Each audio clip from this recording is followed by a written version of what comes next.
Hi, I'm Dr. Satya. I'm a consultant at American Laser Eye Hospital for cataract and refractive services. Today we are going to talk about cataracts, how they form and what is the treatment for different cataracts.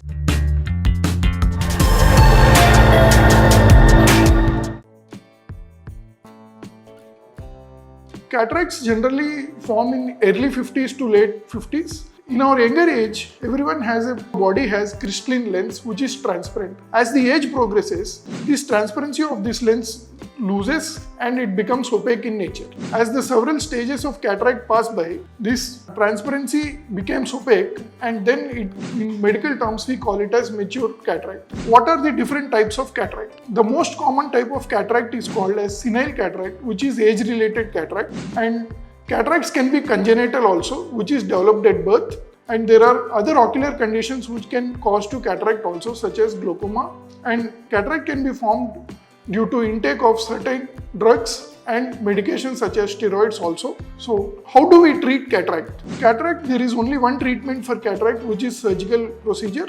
So in our American Laser Eye Hospital, we have a latest advanced laser cataract surgery, which is most functioned by having a precise laser which reduces the surgical steps of the cataract surgery, and then the surgeon uses the ultrasound energy, which is phaco, and remove the crystalline cataractous lens. Then we place an intraocular lens, which is artificial lens.